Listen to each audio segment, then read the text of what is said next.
પાટણ ખાતે વીજ કરંટ લાગવાના કારણે એક બાળકે પોતાનો જીવ ગુમાવી દીધો છે। પાટણથી આ મામલો સામે આવ્યો છે, જ્યાં ભેમોસણ ગામના મિતેશ ઠાકોર નામના બાળકનું મોત થઈ ગયું છે। વીજ કરંટ લાગ્યો હતો અને વીજ કરંટ લાગવાના કારણે બાળકનું મોત નીપજ્યું છે। મોટરના ખુલ્લા વીજ વાયરના કારણે બાળકને કરંટ લાગ્યો હતો, ત્યારે કરંટ લાગતા જ પરિવારજનો ઘટના સ્થળ પર પહોંચી ગયા હતા અને હોસ્પિટલમાં લઈ જતા તબીબે બાળકને મૃત જાહેર કરી દીધો હતો।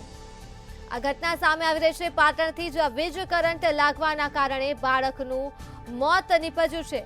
ભેમોસણ ગામના મિતેશ ઠાકોર નામના બાળકનું મોત થઈ ગયું છે, ત્યારે મોટરના ખુલ્લા વીજ વાયરના કારણે બાળકને કરંટ લાગ્યો હતો અને બાળકે પોતાનો જીવ ગુમાવ્યો છે।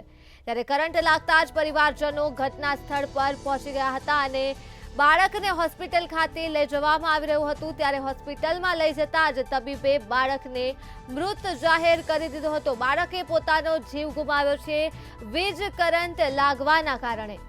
મામલો પાટણથી સામે આવી રહ્યો છે, જ્યાં ભેમોસણ ગામના મિતેશ ઠાકોર નામના બાળકનું મોત થઈ ગયું છે। તો આ મુદ્દે જો આપણી સાથે સંવાદદાતા પ્રવીણ દરજી જોડાઈ ચૂક્યા છે। જી પ્રવીણ, પાટણમાં વીજ કરંટ લાગતા બાળકે જીવ ગુમાવ્યો છે, શું છે વધુ વિગતો?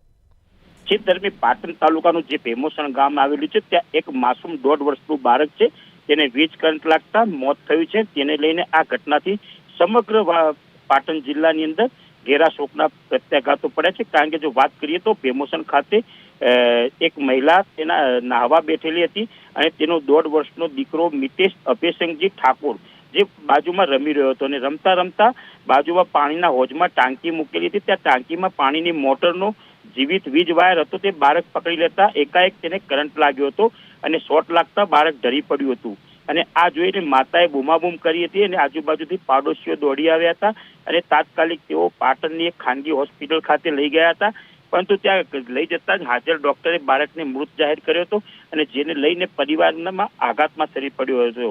જોકે બાળકના મોતના સમાચાર વાયુ વેગે પસરતા સમગ્ર ગામની અંદર શોકનો માહોલ જોવા મળ્યો છે, કારણ કે આ 1.5 વર્ષનું માસૂમ બાળક વીજ કરંટ લાગવાના કારણે મોત થતા લોકોમાં ભારે શોક જોવા મળ્યો હતો।